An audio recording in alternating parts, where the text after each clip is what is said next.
అబద్ధాలు చెప్పకుండా ఈ రోజు నుండి ఎవరైతే అబద్ధాలు చెప్పారో చెప్పకూడదు. నాకైతే నచ్చదు అబద్ధాలు. ఒకటే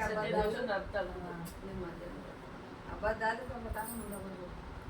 ఈ రెండు స్త్రీకి ఇట్ట ఆ సూపులలో తక్కువ అవుతాయి. ఏంటంటే వేరే వేరే రుగ్మతులు ఆడల్లో ఉంటాయి కదా మనకి, అవల్ల తక్కువ అవుతాయి కూర్చొని ధ్యానం చేస్తే.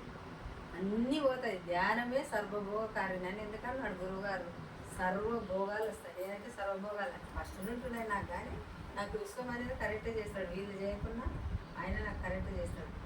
సత్యదాని ప్రసాదం అంటే సత్యంతో ఉంటాము. సర్వ రోగాలు పోవాలంటే సర్వ రోగాలు పోతాము. మరి అన్నం కూడా ఈరోజు ఉన్నాము మనం. ఒక్క పూట తినాలి. తెల్లన్నం తినకూడదు, ఉప్మా తినాలి, పాలు తాగాలి, పండ్లతో ఉండాలి. అన్నం తినకూడదు, తెల్లన్నం మాత్రం తినకూడదు. అంటే నేను బాగా మూడు బియ్యం చేసిన తినాలి. ధ్యానం వల్ల దాంట్లో కూడా ఉంటుంది. ఒక్క పూట తింటే భోగి, 2 పూటలు తింటే యోగి, 3 పూటలు తింటే రోగి.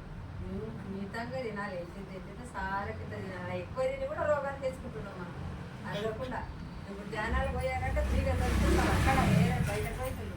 ఇట్లా పిరమిడ్ కల నువ్వు ఎంత తినా అరుగుతుంది, జీర్ణశక్తి అవుతుంది, ఆరోగ్యం బాగుంటుంది. ఇట్లా ఎంత మౌనంగా కూర్చుంటే అన్ని లాభాలు. కిడ్నీలు పోయినా కూడా కిడ్నీలు బాగా చేసిన నేను. వినాయనకు పోయిండే మంచిగా అయింది. కొంచెం కిడ్నీలు పోయినా మన గుండెకి ఏదన్నా ఉన్నా మైకకు మరి బాగా అయిందా లేదా?